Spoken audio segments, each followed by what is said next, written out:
Welcome to Hannity. Tonight, the Biden cover-up continues. Straight ahead, we will bring you all the truly unbelievable details from today's testimony on Capitol Hill, featuring top Biden White House advisor Anita Dunn. Also tonight, my take on the downfall, it's tragic, of Howard Stern. If woke means I can't get behind Trump, which is what I think it means, or that I support people who want to be transgender, or I'm for the vaccine, dude, call me woke as you want. The once legendary radio host suffering from stage 5 Trump COVID woke derangement syndrome. As a result, he might soon be out of a job. But we begin with another chapter from the Democratic Party's radical transformation. Now, last night on the show, we were literally giving you example after example how woke Marxists like Zoran Marxist Mamdani have become the heart and soul of the party. Now, the long-serving Democratic Party establishment, barely clinging on by their dentures, are now echoing Mamdani's insane beliefs, things they would not have said 10, 12, 15 years ago. For example, Nancy Pelosi calling on the federal government to provide sex change operations for children. Take a look. How is your office responding to the pauses in gender-affirming care here in California? Well, that is something that I'm working for at the national level, and we have, how can I say, are hoping that we can have gender-affirming care for our trans kids, and that it's a sad thing for us. First observation, she went after Joe Biden. Joe Biden could go after her for the same problem. She could barely utter 2 sentences. Now, 20 years ago, here's the point. The word transgender wasn't even in Nancy Pelosi's vocabulary. She, at the time, was busy criticizing the Bush White House for not fully securing the border and called on the government to stop all illegal immigration. I'm not making it up. Let's go to the videotape. Support also enforcing laws, current laws, against those who came here illegally and those who hire illegal immigrants. Yet the Bush administration has refused to do just this. What? Talk about a dramatic shift. Now our top priority is taxpayer-funded sex change operations for children. So my point here is the views, priorities, the evolution, the beliefs of the Democratic Radical Socialist Marxist Party, they've totally, completely gone off the rails. They have no real identity. And this brings us to yet another example. Raging Cajun, our old friend Crazy James Carville, has never been viewed by his own party as a radical. Remember, he worked for Bill Clinton. Their big government is now over, end of welfare as we know it. But now Carville is openly calling on Democrats to rig future elections and even the U.S. Supreme Court in order to, quote, save democracy. Meanwhile, what happened in the last 10 years? They've undermined democracy. Take a look. The Democrats win the presidency, the Senate, and the House in 2028, which is not impossible. I don't know if you say likely or possible. I don't know what word you know, but it's certainly not impossible. They are just going to have to unilaterally add Puerto Rico and the District of Columbia states. They're going to have to, the Congress does give, the Constitution gives Congress power over federal elections. I don't think they can redistrict, but there are things they're going to do. They're going to have to do it. They're just going to have to do it. And they may have to expand the court to 13 members. If you want to save democracy, I think you got to do all of those things. Because we just are moving further and further away from being anything close to democracy.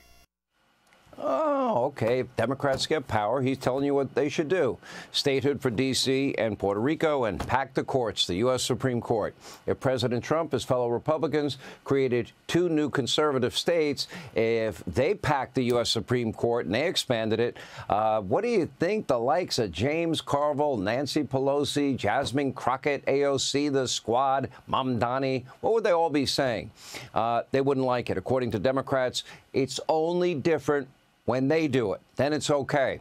Now, you're seeing the same thing play out right now with redistricting and gerrymandering. Now, this is a game. Democrats, they have written the rules. They have mastered gerrymandering for decades in blue state after blue state after blue state. But when Republicans in a red state like Texas redraw the congressional lines, it is undermining democracy. It is racist. This is unbelievable. As you can see, while the core beliefs of the Democratic Party, they have now shifted to the extreme. They're nothing like the party they used to be. But their tactics, they do remain the same, although they have added, a lot of new words. They like the word Nazi, and they like to use Nazi analogies every day, always looking to game the system, gain power, while smearing, slandering, besmirching their own political opponents as the true villains. Here's another example. Democrat Stacey Abrams, Georgia, telling us how she really feels about President Trump, as if I care. But I'll play it anyway. I use the term autocracy because that describes a system of government where one position holds absolute power. Among the many other vile things that Donald Trump has been called, including tyrant, liar, scam artist, he is also an aspiring dictator, supported and guided like a puppet by a cabal of tech billionaires, Christian nationalists, and xenophobes who all have his ear and understand government a lot better than he does. Notice the media, Democrats, they all say the same words at the same time. You got conspiracy theorists, Rachel Maddow using that same word earlier in the week. Now she's using it. Now soon everybody will use it. Someone should let that aspiring governor know that, unlike her, Donald Trump actually won his election, is now rightfully fulfilling his duties as president. But remember, Democrats now only care about democracy when they win. If they lose, all bets are off. In fact, America's biggest city could soon be led by an actual communist who wants to upend our entire system and empower his regime to seize private property, the means of production, and, tax white people more than other people. He used to have a name for that. And today, Zoran Marxist Mamdani declared that nothing will get in the way of his movement, and President Trump can't stop him, and he will be Trump's biggest enemy.